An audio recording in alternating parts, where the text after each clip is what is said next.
The U.S., are they in trouble right now? It was 4 straight losses. They get a big win over Trinidad and Tobago, a 5-0 win. We saw some great play from a guy like Diego Luna, who I've loved covering MLS.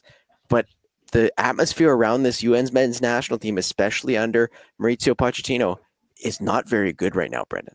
Put it on a t-shirt. You cannot win valuable World Cup games with Diego Luna as your best player. And that is not a shot at him. I think he's great. I really enjoy watching him. I watch Bluey because of him with my kid. Okay? Like, he transcends the game, but he isn't the star. He can't be the star. And if you listen to any of these pundits talk about what's missing, they look at Canada first and say, give me 5 of those guys that are scoring goals, because we're praying that Patrick Adjaman is going to be the guy for us. Like, they're so without a Josie Altidore, Michael Bradley type of player. And that's not the A top. To me, that was Dempsey. That was Donovan. This team doesn't have that, man. And I said this to you guys when I came back from LA in March. Like, there's a real reality that Mauricio Pochettino is not the coach in 2026. And I still think that's the case, because what I didn't think then is that I don't think he's got the effing room. I don't think the room gives a shit whether it was him or whether it's Berhalter either. I actually don't think there is a guy other than maybe Pope Chicago to come in and like bring this group together. I really don't. Well, the thing is with Luna, I would say you have a chance with him as your best player, because he's at least the one guy who seems to care. That's for me the biggest. Have a chance at what though? Well, that's what Winning I mean. matches? But that's the biggest epidemic with this U.S. team, is that they just don't seem to care a whole lot. Like there isn't this like love for the shirt. And I think that's why that's been the hardest thing for guys like Clint Dempsey and Landon Donovan to kind of level with, is like, for all the, U.S., especially whereas Canadians, we always have a different perspective on this watching them.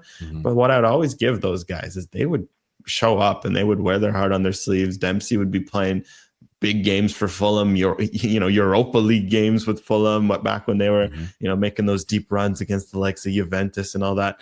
And he would show up for the U.S. every time that it was possible. And there's something that happened over the last while where, look, the Gold Cup has always been a strange one for U.S. and Mexico, because they've always sent B teams. But that it's almost like the U.S. has misinterpreted what that meant, that they were rotating to look at guys, not rotating to take a rest, like stuff like that. And you just feel at this tournament where, man, I just still find it outrageous, because again, I will never begrudge a player for looking after himself in this busy footballing world. It's a short career. Money, can go fast. But at the same time, if, your country's on the line, what's separating the rest of CONCACAF is Raul Jimenez, Edson Alvarez, Jonathan David. All these guys are putting their careers on the line for their countries. And that used to be the U.S. guys. That used to be what the U.S. had that the other nations weren't, because they weren't as talented as Mexico, but they were competitive with Mexico, because every time they put on that U.S. shirt, it meant more. And I think right now that's what's so great from a Canadian perspective, is that Canada isn't just as talented as they've ever been, but they seem to give more of a crap than they ever have to wear this Canadian shirt. And we forget, but in international football, where there's so much that, tactically that can be hard to bring, talent can be even. Something as simple as players giving a crap means a lot, because like you see it with France, you see it with Spain.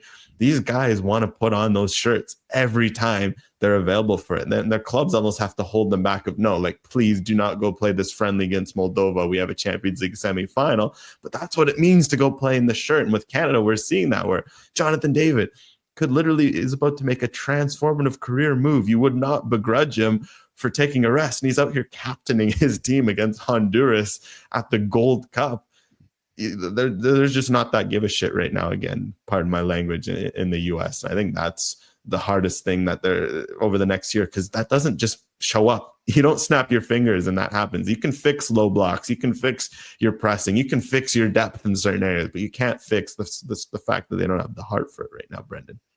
Landon Donovan's main point in the pre-show was that Jonathan David does not need to be here.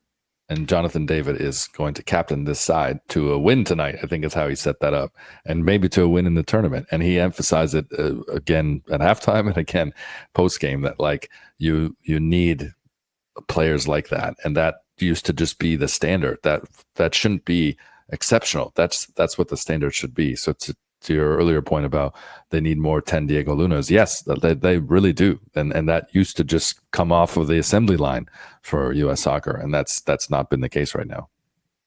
But I think the issue goes further than that as well, because it's not just this recent commitment issue. And, we hear Pulisic saying he wanted to play the friendlies, but not necessarily the Gold Cup. But they had a first choice roster at last year's Copa America and looked terrible as well. Like they looked uninspired. And even though they were putting on the shirt, they didn't want to play in the shirt. They didn't want to, go into tough tackles. And the only guy that seemingly wanted to was like Tim Ream. He's at the Gold Cup, but he's not necessarily a difference maker. And he's shown his age with Charlotte in MLS as well. But these guys, like, even when they come into the camp, they're not up to that level. They don't have that same passion that I think you see across international football. And you're certainly seeing with Canada at the moment. Alphonso Davies is there last night supporting Canada, dapping up the players as they come off the pitch. And I'm sure that he would rather have been watching the Oilers game as well, considering he was there for Game 5 in Edmonton. But you don't see that passion for the shirt when the U.S. is playing. I think you look back at the best moments in U.S. soccer history and, recent-ish history, say last 20 years, and you think 2014 World Cup. They were toe-to-toe with England, Germany, Portugal.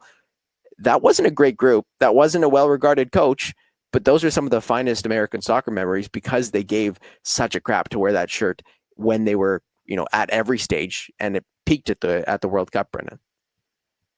I can't think of the term tier one player without hearing John Herdman's fantastic Geordie accent in my head. But we were introduced to that term a lot when Herdman was trying to get this team to the next level, and especially after they'd qualified for the World Cup. And in comparison to the U.S., and whether we speak to Canadians who are soccer fans, but not what we would call Canadian soccer fans, or in speaking with Americans, it always comes up with, yeah, but where are these guys playing? Like, oh, okay, so they're in the Champions League, but I don't even know how to pronounce this team that Promise David plays on in Belgium. And, Celtic, that Scotland's not a good league anymore. Like, Jonathan David scoring boatloads of goals at Lille, but, they're not PSG. Like, who cares if they're qualified the Champions League? Just because Yunus Musa is at AC Milan and Pulisic is there and Tim Weah is at Juventus with Weston McKennie, and you have these bigger names, club names attached to these American players, doesn't mean that those American players are better than the generations before that you were talking about. And that's such a big difference. Like it's always been an issue with the U.S. team that you have a split between MLS guys and European guys, base guys, or the dual national guys that didn't have the same passion for the shirt. And we saw this a lot with Jurgen Klinsmann and the German dual nationals that were in the team. There's still a couple German dual American nationals. I think that will kind of always be the case for them. But as a unit, they do not have what Canada seems to have now. And what's incredible is we've seen this depth where you can now kind of pluck players in that seem to have actually been in this brotherhood academy is what I'm calling it. So whether they actually truly have had that experience themselves, someone like Nathan Saliba, who wasn't really a part of the World Cup experience, the way they slot into this, there is an expectation now that you have to meet this level of commitment, bar, drive, whatever adjectives you want to describe, that the U.S. has definitely lost, but that it's one of the things that I would use to explain why Canada is progressing in this Jesse Marsch era the way that they have. I think another thing that stands out, there's a lot of entitlement. I see it especially among the U.S. fans because there's, a lot of it's banter, right? Especially in Canada, U.S. fans. By the way, for all y'all Canadian fans listening who are always in that banter, I love reading it. So don't stop. It makes for good entertainment on social media. But you always see that from the U.S. fans. But U.S. has got 3,000 UEFA Champions League minutes this year, etc. Canada just has 600 or whatever some of the numbers I used to see back in the day. It just doesn't matter because, again, it's about how you perform, the level you perform. Confidence makes a world of difference. Tajon Buchanan, who was playing at New England and then playing at Bruges, was better for Canada than the one that was playing at Inter Milan. And now the Tajon Buchanan that's just played at Villarreal is back to that sort of level. which club would you want your player at? Inter Milan every day. Yet sometimes it's not the right fit. Yunus Musa is a fantastic example because he moved to AC Milan 6 months before Tejan moved to Inter. Yet Yunus Musa's confidence has fallen off a cliff because they've asked him to play, I think it's 6 different positions at AC Milan. He just can't fit the squad. He desperately needs to go out on loan, and yet he hasn't, and it's just completely tanked his confidence. And there's for Americans, again, there's almost this entitlement of now, because they've been given this privilege where they entered that realm of football teams where their players are worth a little more, 20, 30, 40 million, as we see. We always joke about it, but it's a true thing, right? Like, there's a reason why English players sell for a lot more than sometimes other countries. There's a certain credence that comes with a certain tier. And to the US's credit, what the past generation done has opened up such doors. But if players aren't living up to that, there needs to be this certain maturity, this understanding that you're not entitled to be the best team in CONCACAF just because you have a couple starters playing in top 5 leagues. Because again, it's how are they playing? Are they actually playing big games? And if they are they performing? And for a lot of the US guys, the answer has been no. And I think for Canada, that's been the nice thing to see of these guys are pushing at the club level, and whenever they make a step too big, there's a certain humility there. Tajan Buchanan's been the perfect example of, I need to find my way to get my form, get my confidence back. You're going to see it this summer with Ismail Kone, with all the guys nipping on his heels. Someone like Kyle Laren's playing in La Liga. Like, it's a good thing on paper. That's an exciting move. Yet he's battling for a striker spot for a kid who is playing in Belgium and another one playing in MLS, because they're informed. There's that. And I think that's another thing that's really stood out too, is that just that entitlement. Because I think it's also there within the players. And there's almost this, split between their Europe guys and MLS guys that just shouldn't be there. And it's so great because you see it in Canada. Like, how many times the US fans like, there's too many MLS guys on the US roster. Canada has more, and yet they've achieved a heck of a lot more over the last 12 months with those MLS guys. And obviously this is intriguing to watch as an outside fan. But for Canadian soccer and North American soccer as a whole, would it be better if the U.S. men's national team wins games and that hype gets up in the United States? I would tend to say yes, because, that just lifts all stigma around signing North American players in Europe and the contention of North American players around the world, Brendan. Great topic for old man Brendan, Border City Brendan. I've said this for a long time. The better the U.S. men's national team is, the better it is for soccer in Canada.